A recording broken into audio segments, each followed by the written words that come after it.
പിതാവിനും പുത്രനും പരിശുദ്ധ റൂഹായ്ക്കും സ്തുതി. ആദ്യം മുതൽ നമ്മുടെ മേൽ തൻ്റെ കരുണയും മനോഗുണവും എന്നേക്കും ഉണ്ടായിരിക്കട്ടെ. ആമീൻ. ദൈവതിരുനാമത്തിന് മഹത്വമുണ്ടാകട്ടെ.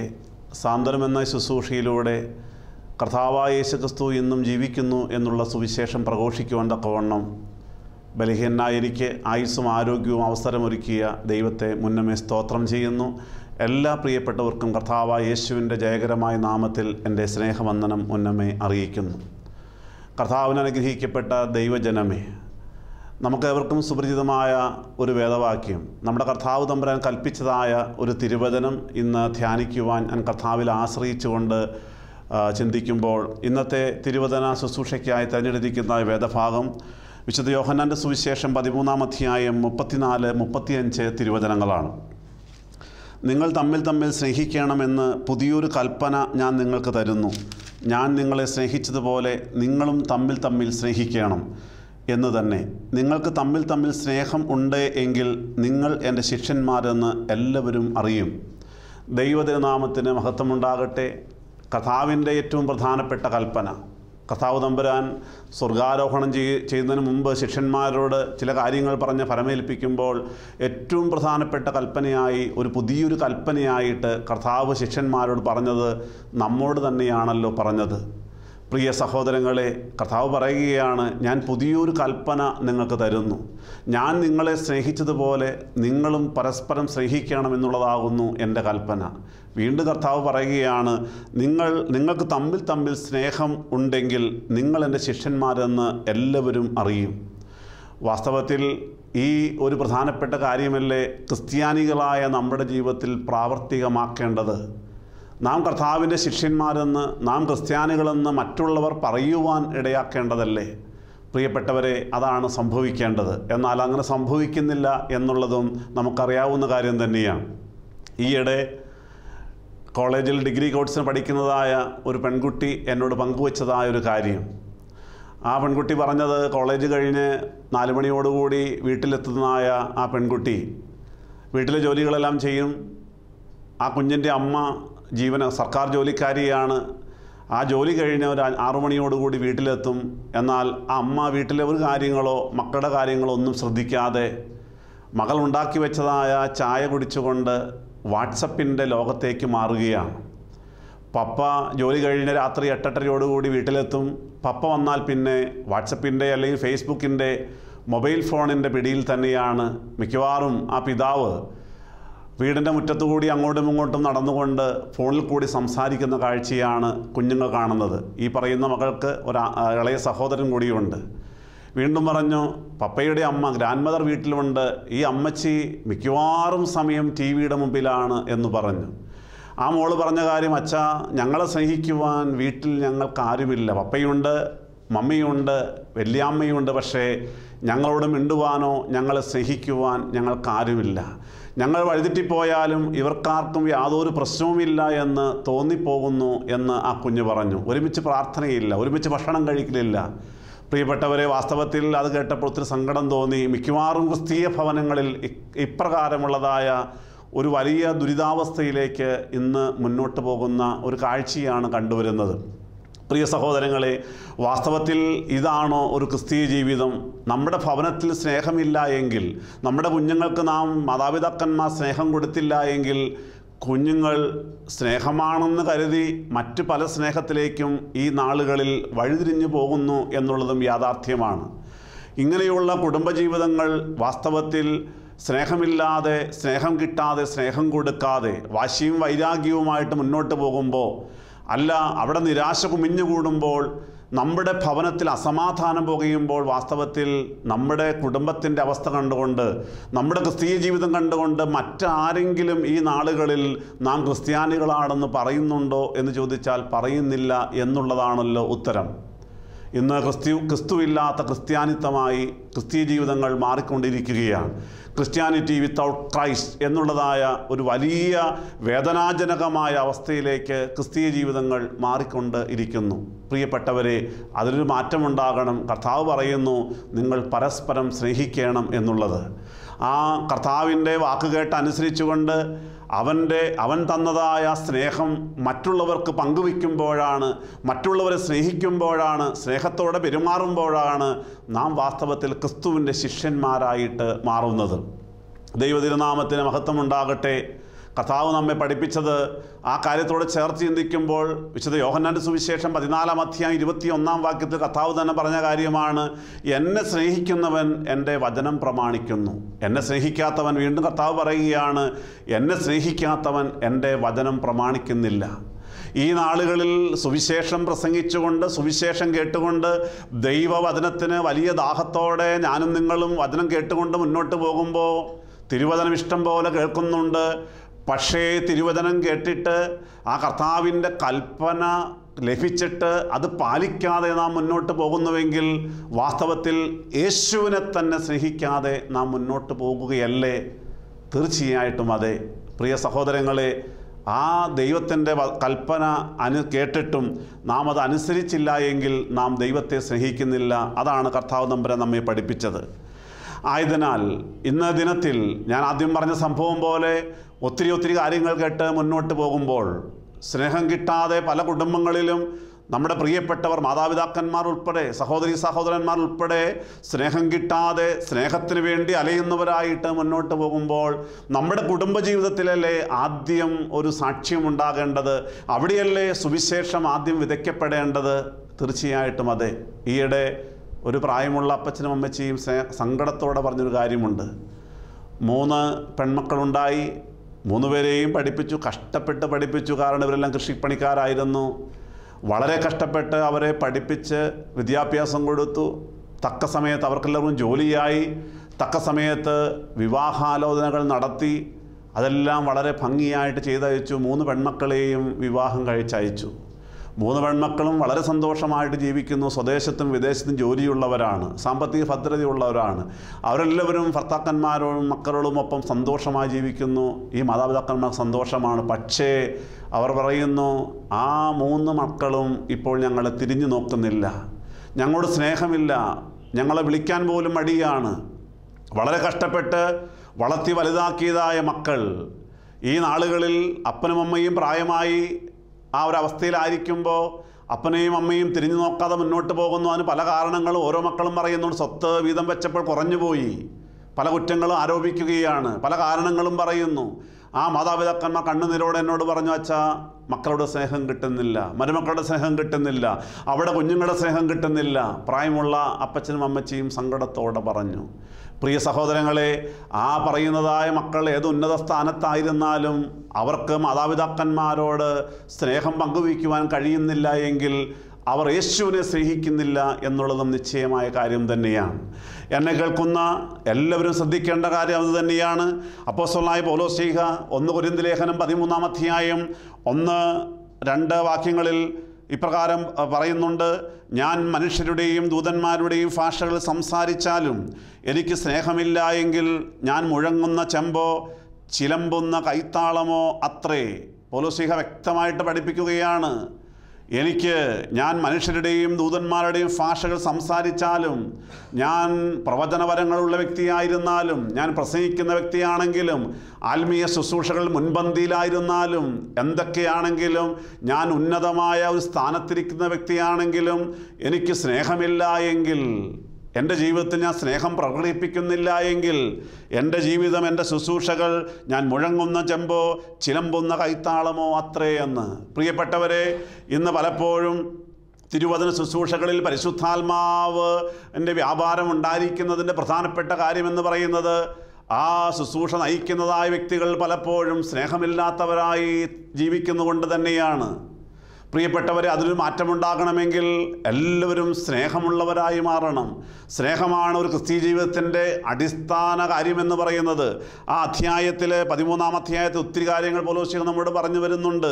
അതിൽ അവസാനം 13-ാം അധ്യായം 13-ാം വാക്യത്തിൽ വീണ്ടും ഇങ്ങനെ പറഞ്ഞാണ് അവസാനിപ്പിക്കുന്നത്, ആകയാൽ വിശ്വാസം, പ്രത്യാശ, സ്നേഹം ഈ 3 നിലനിൽക്കുന്നു, ഇവയിൽ വലിയതോ സ്നേഹം തന്നെയെന്ന്. സ്നേഹമാണ് ഏറ്റവും വലിയ കാര്യം. സഹോദരങ്ങളെ, കർത്താവ് നമുക്ക് തന്നതായ സ്നേഹം മറ്റുള്ളവരോട് പങ്കുവയ്ക്കുവാൻ നാം തീരുമാനമെടുത്തേ മതിയാകൂ. പല ആളുകളും ഈ നാളുകളിൽ പല ഗൗരവം എല്ലാം കാണിച്ച് മുന്നോട്ട് പോകുന്ന ആളുകളുണ്ട്. ഈ ഗൗരവം കാണുമ്പോൾ മക്കൾക്ക് ആ സ്നേഹം കിട്ടുന്നില്ല, ജീവിത പങ്കാളിക്ക് ആ സ്നേഹം കിട്ടുന്നില്ല. നമ്മുടെ സ്നേഹം, നമ്മുടെ ഹൃദയത്തിലുള്ളതായ സ്നേഹം, അത് ഹൃദയത്തിൽ ഒളിപ്പിച്ച് വെക്കേണ്ടതല്ല, മറിച്ച് പുറമേ പ്രകടിപ്പിക്കേണ്ടതാണ്. അങ്ങനെ പുറമെ പ്രകടിപ്പിക്കുമ്പോഴാണ് നമ്മുടെ നാവിൽ നിന്ന് നല്ല വാക്കുകൾ വരികയുള്ളൂ, നമ്മുടെ പെരുമാറ്റം നന്നാവുകയുള്ളൂ. സഹോദരങ്ങളെ, നമ്മുടെ കർത്താവ് ആ ഒരു മാതൃകയാണ് നമുക്ക് കാണിച്ചു തന്നേച്ചു പോയത്. 1 പത്രോസ് 2-ാം അധ്യായം 21-ാം വാക്യം, ക്രിസ്തുവും അവൻ്റെ കാൽച്ചുവട് പിന്തുടരുവാൻ തക്കവണ്ണം ഒരു മാതൃക നമുക്ക് കാണിച്ചു തന്നേച്ചു പോയിരിക്കുന്നു. യേശുക്രിസ്തുവിൻ്റെ മാതൃക എന്ന് പറയുന്നത് സ്നേഹത്തിൻ്റെ മാതൃകയായിരുന്നു, സഹനത്തിൻ്റെ മാതൃകയായിരുന്നു, വിശുദ്ധിയുടെ മാതൃകയായിരുന്നു, സ്വയം ത്യജിക്കലിൻ്റെ മാതൃകയായിരുന്നു. ആ ഒരു മാതൃക നമുക്ക് കാണിച്ചു തന്നേച്ചു പോയിരിക്കുമ്പോൾ ക്രിസ്ത്യാനികളായ നാം ആ മാതൃക പിന്തുടരുന്നു എങ്കിൽ മാത്രമേ, നമ്മളിൽ സ്നേഹം പുറപ്പെടുന്നുവെങ്കിൽ മാത്രമേ നമ്മുടെ ജീവിതം കണ്ടുകൊണ്ട് മറ്റുള്ളവരും ക്രിസ്തുവിനെ അറിയുവാനിടയാകുകയുള്ളൂ. വിശുദ്ധ മദർ തെരേസയുടെ ജീവിതം, നമ്മുടെ പിതാക്കന്മാരുടെ ജീവിതമെല്ലാം സ്നേഹത്തിൽ അധിഷ്ഠിതമായ ജീവിതമായിരുന്നു. നമുക്കൊത്തിരി സംഭവങ്ങൾ അറിയാമല്ലോ. പ്രിയ ദൈവജനമേ, അങ്ങനെയെങ്കിൽ ആ മാതൃക, ക്രിസ്തു നമുക്ക് കാണിച്ചു തന്നേച്ചതുമായ മാതൃക നാം പിന്തുടരണം. കാരണം നാം വചനം കേൾക്കുന്നവരാണ്. ദൈവത്തിൻ്റെ വചനം കേട്ട് അനുസരിച്ച് മുന്നോട്ട് പോകുന്നവരായി മാറുമ്പോഴാണ് ക്രിസ്തുവിൻ്റെ സ്നേഹം മറ്റുള്ളവരിലേക്ക് നമുക്ക് കൊടുക്കുവാനായിട്ട് സാധിക്കുകയുള്ളൂ. ഞാൻ ആദ്യം പറഞ്ഞതുപോലെ നമ്മുടെ സംസാരത്തിലും ആ ഒരു മാറ്റം ഉണ്ടാകേണ്ടതാണ്. ജ്ഞാനിയായ ശലോമോൻ നമ്മോട് പങ്കുവെക്കുന്നുണ്ട് സദൃശവാക്യങ്ങൾ. അതിൻ്റെ 12-ാം അധ്യായം 25-ാം വാക്യം, മനോവ്യസനം ഹേതുവായി മനുഷ്യൻ്റെ മനസ്സിടിയുന്നു, ഒരു നല്ല വാക്കോ അതിനെ സന്തോഷിപ്പിക്കുന്നു. മനോവ്യസനം ഹേതുവായി മനുഷ്യൻ്റെ മനസ്സിടിയുന്നു, ഒരു നല്ല വാക്കോ അതിനെ സന്തോഷിപ്പിക്കുന്നു. ഒരുപക്ഷെ ഏതെങ്കിലും ചില സാഹചര്യങ്ങളിലൂടെ അനേകം ആളുകളുടെയും ഹൃദയങ്ങൾ മനസ്സിടിയുന്നതായ, മനസ്സ് നിരാശ പൂണ്ടതായ ഹൃദയങ്ങളായി മാറുകയാണ്. ഇനി എനിക്ക് നാളെ ഒരു നല്ല നാളെയില്ലല്ലോ, എൻ്റെ ജീവിതം കുമ്പടഞ്ഞു പോയല്ലോ, എനിക്കിനി ആശയ്ക്ക് എന്താണ് വഴിയുള്ളത്? യാതൊരു പ്രത്യാശയുമില്ലാതെ ജീവിക്കുന്ന അനേകം മനുഷ്യ ഹൃദയങ്ങളുണ്ട്, മനുഷ്യ ജീവിതങ്ങളുണ്ട്. എന്നാൽ ക്രിസ്തുവിൻ്റെ സ്നേഹമുള്ള ഒരു വ്യക്തി ആ വ്യക്തിയുടെ അടുക്കലേക്കൊന്ന് കടന്നു ചെന്നിട്ട് ഒരു നല്ല വാക്ക് പറഞ്ഞാൽ ശലോമോൻ പറയുകയാണ്, മനോവ്യസനം ഹേതുവായി മനുഷ്യൻ്റെ മനസ്സിടിഞ്ഞിരുന്നു. ആ വ്യക്തിയുടെ മനസ്സിടിഞ്ഞിരിക്കുകയാണ്. അവൻ്റെ ഹൃദയത്തിൽ വലിയ സങ്കടമാണ്, ഭാരമാണ്, പ്രയാസമാണ്. എന്നാൽ ഒരു നല്ല വാക്കോ അതിനെ സന്തോഷിപ്പിക്കുന്നു. ഒരു നല്ല വാക്കൊന്ന് പറഞ്ഞാൽ, സഹോദരി സാരമില്ല കേട്ടോ, യേശു നിന്നെ സ്നേഹിക്കുന്നു എന്ന് പറഞ്ഞാൽ നിനക്കിനി ഒരു നല്ല കാലമുണ്ട്. നീ ദയവായി പള്ളിയിലേക്കൊന്ന് കടന്നു വരൂ, നീ സുവിശേഷ യോഗത്തൊന്ന് കടന്നു വരൂ, നീ ധ്യാനയോഗത്തിലേക്കൊന്ന് കടന്നു വരൂ എന്ന് ഒരു വാക്കൊന്ന് പറഞ്ഞാൽ, ഒരു നല്ല വാക്കൊന്ന് പറഞ്ഞു കഴിഞ്ഞാൽ ആ വ്യക്തിയുടെ ഹൃദയത്തിൽ വലിയ സന്തോഷമുണ്ടാകും. യേശു എന്നെ സ്നേഹിക്കുന്നുണ്ട് എന്നുള്ളതായ ബോധ്യമുണ്ടാകും. ആ വ്യക്തിക്ക് ഒരു സുവിശേഷ യോഗത്തിലേക്ക്, ഒരു ധ്യാനയോഗത്തിലേക്ക് കടന്നു വരുവാൻ സാധിക്കും, ദൈവാലയത്തിലേക്ക് കടന്നു വരാൻ സാധിക്കും, അവൻ്റെ യേശുവിൻ്റെ വചനം കേൾക്കുവാൻ സാധിക്കും. അങ്ങനെ വരുമ്പോൾ ആ വ്യക്തിയുടെ ജീവിതത്തിൽ വലിയ മാറ്റങ്ങൾ ഉണ്ടായി തുടങ്ങും. പ്രിയപ്പെട്ടവരെ, അത് ക്രിസ്തുവിൻ്റെ ഒരു വലിയ സ്നേഹമാണ് അവിടെ പ്രകടമാക്കുന്നത്. നമുക്കത് കൊടുക്കുവാൻ സാധിക്കുന്നുണ്ടോ? നാം പരിശോധിക്കേണ്ടത് ആവശ്യമാണ്. വീണ്ടും സദൃശവാക്യങ്ങളുടെ പുസ്തകം തന്നെ 16-ാം അധ്യായം അതിൻ്റെ 25-ാം വാക്യത്തിൽ ജ്ഞാനിയായ ശലോമോൻ നമ്മൾ സംസാരിക്കുന്നുണ്ട്. സദൃശവാക്യങ്ങൾ 16-ാം അധ്യായം 24-ാം വാക്യം. 24-ാം വാക്യത്തിൽ ശലോമോൻ പറയുകയാണ്, ഇമ്പമുള്ള വാക്ക് തേൻകട്ടിയാകുന്നു, മനസ്സിന് മധുരവും അസ്ഥികൾക്ക് ഔഷധവും തന്നെ. ഇമ്പമുള്ള വാക്ക് തേൻകട്ടയാകുന്നു എന്ന് ശലോമോൻ നമ്മളെ പഠിപ്പിക്കുകയാണ്. എന്നാൽ ഈ നാളുകളിൽ നമ്മുടെ നാവിൽ നിന്ന് പുറപ്പെടുന്ന വാക്കുകൾ മറ്റുള്ളവർ കേൾക്കുമ്പോൾ മറ്റുള്ളവരുടെ ഹൃദയത്തെ വേദനിപ്പിക്കുന്ന വാക്കുകളല്ലേ നാം പലപ്പോഴും പറയുന്നത്. അരുതാത്ത വാക്കുകൾ സംസാരിക്കുകയാണ്. മറ്റുള്ളവരെ കുത്തി നോവിക്കുന്നതായ വാക്കുകൾ സംസാരിക്കുമ്പോൾ പലരുടെയും ജീവിതത്തിൽ, പലരുടെയും ഹൃദയത്തിൽ വലിയ ആഴത്തിലുള്ളതായ മുറിവുണ്ടാവുകയാണ്, ആന്തരിക മുറിവുണ്ടാവുകയാണ്. സഹോദരങ്ങളെ, ഇങ്ങനെയാണോ നമ്മുടെ ക്രിസ്തീയ ജീവിതം? അല്ല, ഒരു മാറ്റം നമുക്ക് ആവശ്യമല്ലേ? ഇമ്പമുള്ള വാക്ക് സംസാരിക്കുന്നവരായി നാം മാറണ്ടേ? ഇമ്പമുള്ള വാക്ക് തേൻകട്ടയാകുന്നു. അങ്ങനെയെങ്കിൽ നമ്മൾ പലപ്പോഴും ഗൗരവം കാണിച്ചുകൊണ്ട്, അല്ലെങ്കിൽ പലപ്പോഴും സ്നേഹം കൊടുക്കാതെ മുന്നോട്ട് പോകുമ്പോൾ അത് ആർക്കെങ്കിലും ഗുണകരമാകുന്നുണ്ടോ? നമ്മുടെ കുടുംബാംഗങ്ങൾക്ക് ഗുണകരമാകുന്നുണ്ടോ? നാം ജോലി ചെയ്യുന്ന സ്ഥാപനങ്ങളിൽ, നാം ആത്മീയ ശുശ്രൂഷ ചെയ്യുന്ന മേഖലകളിൽ നമ്മുടെ ജീവിതം കണ്ടുകൊണ്ട്, നമ്മുടെ സംസാരം കൊണ്ടുകൊണ്ട്, നമ്മുടെ പെരുമാറ്റം കൊണ്ടുകൊണ്ട് ആർക്കെങ്കിലും ഗുണമാകുന്നുണ്ടോ? നാം പരിശോധിക്കണമേ. അല്ല, യേശുവിന് അത് പ്രസാദകരമാകുന്നുണ്ടോ? ഇല്ലല്ലോ. ഒരു മാറ്റം നമുക്ക് വേണ്ടേ? പ്രിയപ്പെട്ടവരെ, നമ്മുടെ കുടുംബജീവിതത്തിൽ ആദ്യം മാറ്റമുണ്ടാകണം. സ്നേഹമുള്ളവരായി നാം മാറണം. പരസ്പരം സ്നേഹിക്കുന്നവരായി നാം മാറണം. നമ്മുടെ കർത്താവിൻ്റെ കൽപ്പന അതാണ്. നാം ആയിരിക്കുന്ന ഓഫീസിലാകട്ടെ, നാം ശുശ്രൂഷ ചെയ്യുന്ന ആത്മീയ മേഖലകളിലാകട്ടെ, അവിടെയെല്ലാം നാം സ്നേഹത്തിൻ്റെ വക്താക്കളായി മാറണം. സ്നേഹം പങ്കുവയ്ക്കുന്നവരായി മാറണം. നമ്മുടെ ജീവിതത്തിൽ കർത്താവ് ഇടപെടും. സ്നേഹം ആത്മാർത്ഥമായി പങ്കുവയ്ക്കുന്ന ഒരു വ്യക്തിയുടെ ജീവിതത്തിൽ ആ വ്യക്തി കടന്നു പോകുന്ന ഇടങ്ങളിലെല്ലാം കർത്താവ് പ്രവർത്തിക്കും. അത് സംശയമില്ലാത്ത കാര്യമാണ്. പ്രിയ സഹോദരങ്ങളെ, ആ തമ്പുരാൻ യേശുക്രിസ്തു നമുക്ക് തന്നത് അത് തന്നെയാണല്ലോ. അവൻ്റെ ആത്മാർത്ഥമായ സ്നേഹമായിരുന്നുവല്ലോ.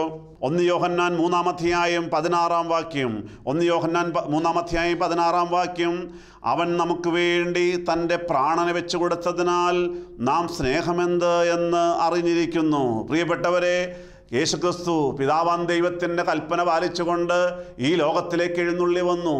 അവൻ പിതാവാൻ ദൈവത്തിൻ്റെ അടുത്ത് തന്നെ വസിച്ചാൽ മതിയായിരുന്നാൽ, പിതാവാൻ ദൈവം ഈ ലോകത്തെ സ്നേഹിച്ചതുകൊണ്ട്, എന്നെയും നിങ്ങളെയും സ്നേഹിച്ചതുകൊണ്ട്, ഈ ആദാം മുതലുള്ളതായ സർവ്വമാനവജാതിയുടെയും പാപം പരിഹരിക്കുവാൻ, ആദാമിൻ്റെ ഹവ്വായുടെ അനുസരണക്കേട് മൂലമുണ്ടായതായ പാപം പരിഹരിക്കുവാനായിട്ട് പിതാവാൻ ദൈവം ലോകത്തെ സ്നേഹിച്ചു. വിശുദ്ധ ബൈബിളിലെ കീവേഡ് താക്കോൽ വാക്യം പറയുന്ന ആ കാര്യമാണല്ലോ. യോഹന്നാന്റെ സുവിശേഷം 3:16, തൻ്റെ ഏകജാതനായ പുത്രൻ വിശ്വസിക്കുന്ന ഏവനും നശിച്ചു പോകാതെ നിത്യജീവനെ നൽകുവാൻ തക്കവണ്ണം ഇതാ അവൻ്റെ പുത്രൻ ക്രിസ്തുവിനെ തന്നെ ലോകത്തിലേക്ക് അയച്ചു. ദൈവം നമ്മെ സ്നേഹിച്ചു. പ്രിയപ്പെട്ടവരെ, പിതാവാൻ ദൈവത്തിൻ്റെ സ്നേഹം അതായിരുന്നു. വീണ്ടും 1 യോഹന്നാൻ 3:16 ആ ക്രിസ്തുവിൻ്റെ സ്നേഹം നമ്മോട് പറയുകയാണ്. അവൻ നമുക്ക് വേണ്ടി തൻ്റെ പ്രാണനെ വെച്ചു കൊടുത്തതിനാൽ നാം സ്നേഹം എന്തെന്നറിഞ്ഞിരിക്കുന്നു.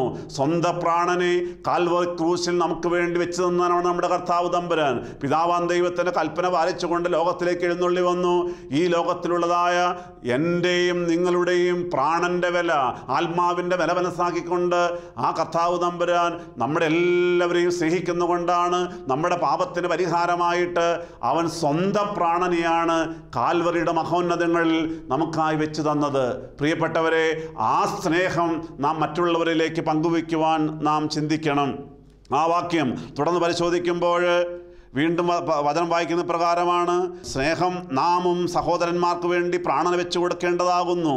യേശുക്രിസ്തു നമുക്ക് വേണ്ടി പ്രാണന വെച്ച് തന്നതുപോലെ നാമും സഹോദരന്മാർക്ക് വേണ്ടി പ്രാണന വെക്കേണ്ടതാകുന്നു, വെച്ചു കൊടുക്കേണ്ടതാകുന്നു. വീണ്ടും വചനം പറയുകയാണ്, എന്നാൽ ഈ ലോകത്തിലെ വസ്തുവക ഉള്ളവൻ ആരെങ്കിലും തൻ്റെ സഹോദരന് മുട്ടുള്ളത് കണ്ടിട്ട് അവനോട് മനസ്സലിവ് കാണിക്കാഞ്ഞാൽ ദൈവത്തിൻ്റെ സ്നേഹം അവനിൽ എങ്ങനെ വസിക്കും? പ്രിയപ്പെട്ടവരെ, മറ്റുള്ളവൻ, നമ്മുടെ സ്വന്തം സഹോദരങ്ങൾ മാത്രമല്ല, നമുക്ക് പരിചയമുള്ള ആളുകൾ ഇതാ മുട്ടുള്ളവനായി കാണുമ്പോൾ, ബുദ്ധിമുട്ടുള്ളവനായി കാണുമ്പോൾ, പണത്തിന് ബുദ്ധിമുട്ടുള്ളവനായി കാണുമ്പോൾ, ആഹാരത്തിന് മുട്ടുള്ളവനായി കാണുമ്പോൾ, സ്നേഹത്തിന് മുട്ടുള്ളവനായി കാണുമ്പോൾ അവന് നാം അതെല്ലാം പങ്കുവെക്കേണ്ടത് ഏറ്റവും ആവശ്യമല്ലേ? സദൃശവാക്യങ്ങൾ 3-27 വാക്യം ശലോമോൻ നമ്മോട് പറയുന്നുണ്ട്, ഇതാ മറ്റുള്ളവന് കൊടുക്കേണ്ട സമയത്ത് കൊടുക്കണം. ഇതാ മറ്റുള്ളവന് ഒരാവശ്യം വരുമ്പോൾ അവനോട് നാളെ വരണമെന്ന് പറയുന്നത് നല്ലതല്ല. നമുക്ക് നന്മ ചെയ്യുവാൻ പ്രാപ്തിയുള്ളപ്പോൾ അതിന് യോഗ്യന്മാരായിരിക്കുന്നവർക്ക് നന്മ ചെയ്യണം. ചെയ്തില്ല എങ്കിൽ പാപമാണെന്ന് ശലോമോൻ നമ്മളെ പഠിപ്പിക്കുകയാണ്. പ്രിയപ്പെട്ടവരെ, നമ്മുടെ സമ്പത്ത് പങ്കുവയ്ക്കണം, നമുക്കുള്ളത് പങ്കുവയ്ക്കണം. എല്ലാത്തിലുപരിയായി സ്നേഹം പങ്കുവയ്ക്കുവാൻ നാം തയ്യാറാകണം. അതാണ് ക്രിസ്തു നമുക്ക് പകർന്നു തന്നത്. പ്രിയപ്പെട്ടവർ, തന്നെയുമല്ല, കർത്താവ് തമ്പുരാൻ ക്രൂശിൽ കിടന്ന് പിടയുമ്പോൾ അപ്പുറത്തുമിർത്തും 2 കള്ളന്മാരുണ്ടായിരുന്നു. നമുക്കറിയാം, ആ സമയത്ത് നമുക്ക് കാണുന്ന ഒരു പ്രധാനപ്പെട്ട കാഴ്ചയുണ്ടല്ലോ. കർത്താവ് തമ്പുരാൻ അത്രമാത്രം സഹനങ്ങളേറ്റുകൊണ്ട്, തലയിൽ മുൾക്കിരീടം വയ്ക്കപ്പെട്ടുകൊണ്ട്, ഇതാ ശരീരമാസകലം അടിയേറ്റുകൊണ്ട്, ഇതാ വളരെ വേദനയോടെ സഹനങ്ങൾ ഏറ്റുവാങ്ങിക്കൊണ്ട് 3 ആണ്ടുകൾ കിടന്ന് പിടയുമ്പോഴാണ് വീണ്ടും പരീശന്മാരും ശാസ്ത്രിമാരും പുരോഹിതന്മാരുമെല്ലാം ക്രൂശിൻ്റെ താഴെ നിന്നുകൊണ്ട് കർത്താവിനെ പരിഹസിക്കുന്നത്. അവർ അത്രമാത്രം സഹനങ്ങൾ അവന് കൊടുത്തു എന്ന് മാത്രമല്ല വീണ്ടും പരിഹസിക്കുകയാണ്. അങ്ങനെ പരിഹസിക്കുമ്പോൾ യേശുക്രിസ്തു ഇതാ പിതാവാം ദൈവത്തിൽ പ്രാർത്ഥിച്ച പ്രാർത്ഥന ഏറ്റവും മനോഹരമായ പ്രാർത്ഥനയാണല്ലോ. പിതാവേ, ഇവർ ചെയ്യുന്നത് എന്തെന്നറിയാകിയാൽ ഇവരോട് ക്ഷമിക്കണമേ എന്ന് ക്ഷമയുടെ പ്രാർത്ഥനയായിരുന്നു. അത്രമാത്രം സഹനങ്ങൾ വേദന അനുഭവിക്കുമ്പോൾ യേശുതമ്പുരാൻ ക്രൂശിൽ കിടന്നുകൊണ്ട് അവരോട് ക്ഷമിച്ചുകൊണ്ട് അവർക്ക് വേണ്ടി പിതാവാൻ ദൈവത്തോട് യാചിക്കുകയായിരുന്നു. സഹോദരങ്ങളെ, ഈ പ്രാർത്ഥന 2 കള്ളന്മാരും കേട്ടു. വലതുഭാഗത്തെ കള്ളൻ്റെ ഹൃദയത്തിലേക്ക് ആ പ്രാർത്ഥന ചെന്ന് അലയ്ക്കുകയായിരുന്നു. ഇടതുഭാഗത്തെ കള്ളൻ അന്നേരവും യേശുതമ്പുരാനെ നിന്ദിക്കുകയായിരുന്നു, പരിഹസിക്കുകയായിരുന്നു. എന്നാൽ ഇതാ വലതുഭാഗത്തെ കള്ളൻ്റെ ഹൃദയത്തിൽ യേശുക്രിസ്തുവിൻ്റെ പ്രാർത്ഥന അവൻ്റെ ഹൃദയത്തിലേക്ക് ചെന്ന് അവൻ തറച്ചു കഴിഞ്ഞപ്പോൾ അവൻ്റെ ഹൃദയത്തിൽ വലിയ മാറ്റങ്ങൾ ഉണ്ടാവുകയായിരുന്നു. അങ്ങനെ ക്രൂശിൽ കിടന്നുകൊണ്ട് അവന് മാനസാന്തരപ്പെടുവാനായിട്ട് ആ പ്രാർത്ഥന ഉപകാരപ്രദമായല്ലോ. പ്രിയപ്പെട്ടവരെ, കള്ളനായിരുന്ന, കൊലപാതകിയായിരുന്ന, മോഷ്ടാവായിരുന്ന, അല്ലെങ്കിൽ ശിക്ഷയ്ക്ക് ശരിക്കും അനുയോജ്യനായിരുന്ന 2 വ്യക്തികളായിരുന്നു 2 കള്ളന്മാരും. എന്നാൽ യേശുക്രിസ്തുവിൻ്റെ ക്ഷമയുടെ പ്രാർത്ഥനയെല്ലാം കേട്ട് കഴിഞ്ഞപ്പോൾ അവസാന ഭാഗത്ത് മരിക്കുന്നതിന് മുമ്പായിട്ട് ആ വലതുഭാഗത്തെ കള്ളന് വലിയൊരു മാനസാന്തരം ഉണ്ടാവുകയായിരുന്നു. അതുകൊണ്ടാണ് അവൻ അവസാനം കർത്താവിനോട് അപേക്ഷിച്ചത്, കർത്താവേ, നീ രാജ്യത്വം പ്രാപിച്ചു വരുമ്പോൾ എന്നെയും ഓർക്കണമേ എന്ന്. ഏറ്റവും വിനീതമായൊരു അപേക്ഷയായിരുന്നു. കർത്താവിന് മറുപടി കൊടുത്തുവല്ലോ, ഞാൻ സത്യമായിട്ടും നിന്നോട് പറയുന്നു, നീ ഇന്ന് എന്നോടുകൂടെ പറുദീസിലിരിക്കുമെന്ന്. പ്രിയപ്പെട്ടവരെ, വലതുഭാഗത്തെ കള്ളൻ മാനസാന്തരപ്പെട്ടു. യേശുക്രിസ്തുവിൻ്റെ ആ ക്രൂശിൽ കിടന്നുള്ളതായ ഓരോ കാര്യങ്ങൾ ശ്രദ്ധിച്ചപ്പോൾ അവന് മാനസാന്തരമുണ്ടായി. പ്രിയപ്പെട്ടവരെ, ആ വലതുഭാഗത്തെ കള്ളൻ രക്ഷയെ സ്വീകരിച്ച് ക്രൂശിനെ സ്വീകരിച്ചത് ആ സ്വർഗരാജ്യം അവകാശമാക്കിയ കള്ളനായി മാറി. എന്നാൽ ഇടതുഭാഗത്തെ കള്ളൻ ആ സമയവും ക്രൂശിനെ നിരസിച്ച് രക്ഷയെ നിരസിച്ച് നരകം അവകാശമാക്കിയ കള്ളനായി മാറുകയായിരുന്നു. അങ്ങനെയെങ്കിൽ ഈ നാളുകളിൽ ദൈവത്തിൻ്റെ വചനം കേട്ട് നാം എല്ലാവരും മുന്നോട്ട് പോകുമ്പോൾ ഇനിയുള്ള നാളുകളിലെങ്കിലും ആ വലതുഭാഗത്തെ കള്ളൻ്റെ അനുഭവത്തോടെ, ഒരു മാനസാന്തര അനുഭവത്തോടെ ക്ഷമിക്കുന്നവരായി മാറിക്കൊണ്ട്, സ്നേഹിക്കുന്നവരായി മാറിക്കൊണ്ട്, സ്നേഹം കൊടുക്കുന്നവരായി മാറുവാൻ നമുക്ക് തീരുമാനമെടുക്കാം. നമ്മുടെ ജീവിതം കാണുമ്പോൾ നാം ആദ്യം വായിച്ച വചനം പോലെ മറ്റുള്ളവർ ക്രിസ്തുവിനെ അറിയുവാൻ ഇടയാകുന്നൊരവസ്ഥയിലേക്ക് മാറണം. നമ്മുടെ കുടുംബജീവിതങ്ങൾ അതിനുള്ള മാറ്റം ഉണ്ടാകണം. പ്രിയപ്പെട്ടവരെ, കുടുംബത്തിലെ ഓരോ അംഗങ്ങളും, അത് ഭാര്യയും ഭർത്താവുമായിക്കോട്ടെ, മക്കളുമായുള്ള ബന്ധത്തിലായിക്കോട്ടെ, മാതാപിതാക്കന്മാരുടെ ബന്ധത്തിലായിക്കോട്ടെ, അവിടെയെല്ലാം സ്നേഹമുണ്ടാകുമ്പോഴാണ്, സ്നേഹം വസിക്കുമ്പോഴാണ്, അവിടെ സമാധാനം ഉണ്ടാകുമ്പോഴാണ്, ആ കുടുംബത്തെ സമാധാനം കാണുമ്പോൾ മറ്റുള്ളവർ പറയണം, ഇവർ ക്രിസ്ത്യാനികളാണ്, ഇവർ യേശുവിൻ്റെ ശിഷ്യന്മാരാണ്, ഇവർ യേശുവിൻ്റെ മക്കളാണ് എന്ന് പറയുവാൻ ഇടയാകുമ്പോഴാണ് നമ്മുടെ കർത്താവിൻ്റെ കൽപ്പന നമ്മിൽ നിറവേറുന്നത്. ആയതിനാൽ ഇന്നത്തെ വചന ശുശ്രൂഷയിലൂടെ നമുക്ക് തീരുമാനമെടുക്കാം. ആ കർത്താവിൻ്റെ കൽപ്പന പാലിക്കുവാൻ, പരസ്പരം സ്നേഹിക്കുന്നവരായി മാറുവാൻ നമുക്ക് തീരുമാനമെടുക്കാം. നമുക്ക് ചേർന്നൊരു വാക്ക് പ്രാർത്ഥിക്കാം. ഒരു നിമിഷം കണ്ണുകളടയ്ക്കാം, നമുക്കൊന്ന് പ്രാർത്ഥിക്കാം. Hallelujah, hallelujah, hallelujah. കരുണയുള്ള ദൈവമേ, സ്വർഗ്ഗസ്ഥ പിതാവേ, ഇന്ന് ഞങ്ങൾ കേൾപ്പിച്ച വചനങ്ങൾക്കായി ഞങ്ങൾ നിന്നെ സ്തുതിക്കുന്നു, സ്തോത്രം ചെയ്യുന്നു. കർത്താവേ, നീ തന്നതായ ഏറ്റവും പ്രധാനപ്പെട്ട കാര്യം, ആ കൽപ്പന, നീ ഞങ്ങളെ സ്നേഹിച്ചതുപോലെ പരസ്പരം ഒന്ന് സ്നേഹിക്കുവാൻ തക്കവണ്ണം ഞങ്ങൾ തീരുമാനമെടുക്കുകയാണ്. ഈ നാളുകളിൽ നിൻ്റെ വചനം കേട്ടിട്ടും നിൻ്റെ കൽപ്പന പ്രമാണിക്കാതെ വഴക്കടിക്കുന്നവരായി, വിദ്വേഷമുള്ളവരായി, ക്ഷമിക്കാത്തവരായി, കോപിച്ചലറുന്നവരായി ഞങ്ങൾ മുന്നോട്ട് പോവുകയായിരുന്നു. എന്നാൽ കർത്താവേ, നിൻ്റെ തിരുവചനം കേട്ടപ്പോൾ എല്ലാവരെയും സ്നേഹിക്കുവാൻ ഇതാ നിൻ്റെ മക്കൾ തീരുമാനമെടുക്കുന്നുവല്ലോ. കർത്താവേ, ആ സ്നേഹത്തിൽ വസിക്കുന്ന വ്യക്തിജീവിതങ്ങളാക്കി എല്ലാവരെയും മാറ്റണമേ. കോപിച്ചലറുന്ന സ്വഭാവം മാറ്റണമേ, ദേഷ്യം മാറ്റിക്കളയണമേ. നാവിൽ നിന്ന് നല്ല വാക്കുകൾ സംസാരിക്കുവാൻ തക്കവണ്ണം, ഇമ്പമേറിയ വാക്കുകൾ പുറപ്പെടുവാൻ തക്കവണ്ണം എല്ലാവരെയും അനുഗ്രഹിക്കണമേ എന്ന് പ്രാർത്ഥിക്കുന്നു. യേശുവിൻ നാമത്തിൽ ചോദിക്കുമ്പോൾ പിതാവാം ദൈവമേ, ഞങ്ങളുടെ പ്രാർത്ഥന കേട്ട് ഉത്തരമളി ചെയ്യുമാറാകണമേ. ആമീൻ. ഹല്ലേലൂയ.